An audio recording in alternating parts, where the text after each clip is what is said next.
Este é o código computacional que está disponibilizado para vocês no Drive. Vocês podem usá-lo para rodar e executar o modelo computacional da estrutura que foi apresentada em sala de aula. Aqui, neste modelo, nós temos um acréscimo em relação ao que foi apresentado. Aqui nós apresentamos uma solução de um material elástico, porém não linear. De início, eu peço para que vocês não editem esse arquivo, façam uma cópia para o Google Drive de vocês. Para isso, vocês vêm aqui em File e cliquem em Save a Copy in Drive, ou então salvar uma cópia em Drive. No caso de vocês, pode estar em português. Quando vocês fizerem isso, vai ser salvo uma cópia no Google Drive de vocês. Vocês não podem alterar o arquivo da maneira que vocês julgarem necessário. Então, aqui nós importamos algumas bibliotecas. Aqui o problema em questão, a treliça de 3 barras, com as 3 incógnitas, as 3 forças aplicadas, né, e uma carga P, as dimensões e o sistema de eixos. Aqui a configuração deformada nessa figura, onde nós podemos montar as equações.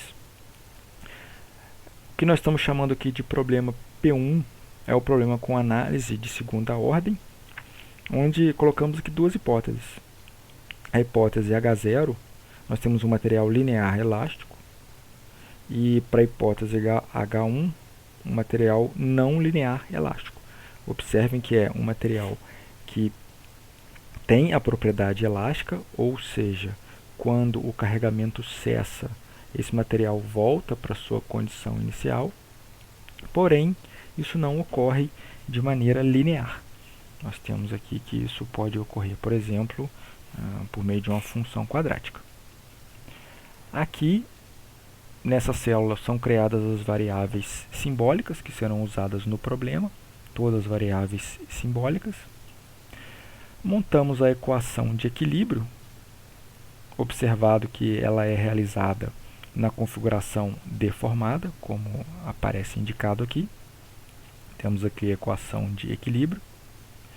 Temos a equação de compatibilidade, que nada mais é do que a relação tensão-deformação, que já foi apresentada nos slides em sala de aula. Então temos uma condição de compatibilidade para cada uma das barras.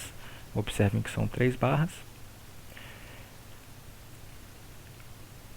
De posse das equações de compatibilidade, elas são substituídas na equação de equilíbrio, onde a equação de equilíbrio ela é reescrita. E observem aqui, ela é reescrita para um material linear elástico.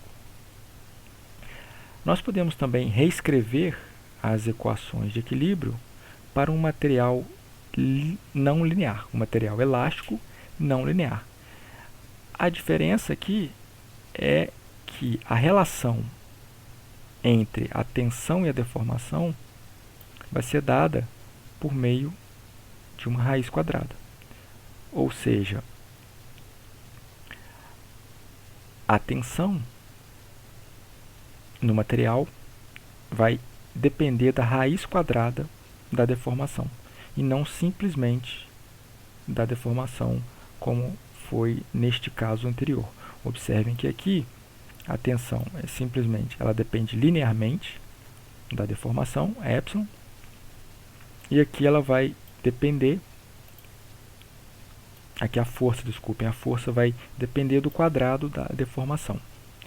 Observem que nós temos aqui dois materiais com comportamentos distintos, um material linear e aqui um material com comportamento não linear.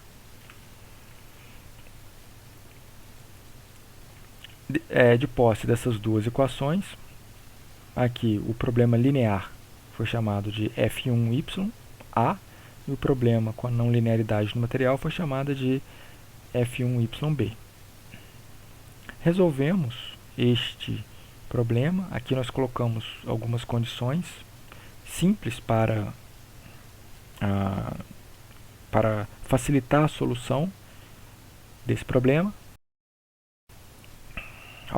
As propriedades foram todas ajustadas para o valor igual a 1, tanto a área da seção transversal, quanto o módulo de elasticidade, o comprimento as informações geométricas L e A e o valor da carga P. Então nós temos aqui a solução para o problema linear, onde o material se compara a um material linear, e aqui a solução para a não linearidade do material. Observem que esse problema é um problema não linear, pois nós temos a não linearidade geométrica. Por quê? Porque neste caso a configuração de equilíbrio ela foi determinada na configuração deformada, como foi observado aqui. Então já é um problema linear. O que nós fazemos aqui é incluir também a não linearidade do material. Aqui nós temos um gráfico comparando o problema linear com o material linear elástico com o material não linear elástico. Aqui eu vou incluir o material, pois o problema já é não linear.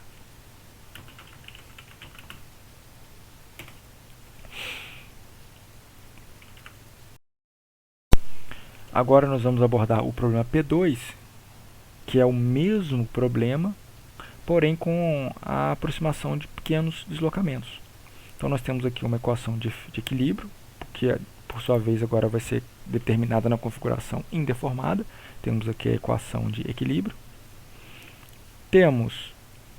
Agora vamos usar a hipótese H1 de pequenos deslocamentos, ou seja, a hipótese de que a relação entre o deslocamento e o comprimento L, que é o menor deles, ou a relação entre U e L, ou a relação entre U e A, é próxima de zero, ou seja, o deslocamento é muito pequeno em relação aos comprimentos das barras da estrutura.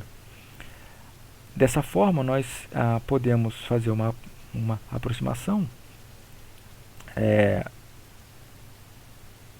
designando U ao quadrado,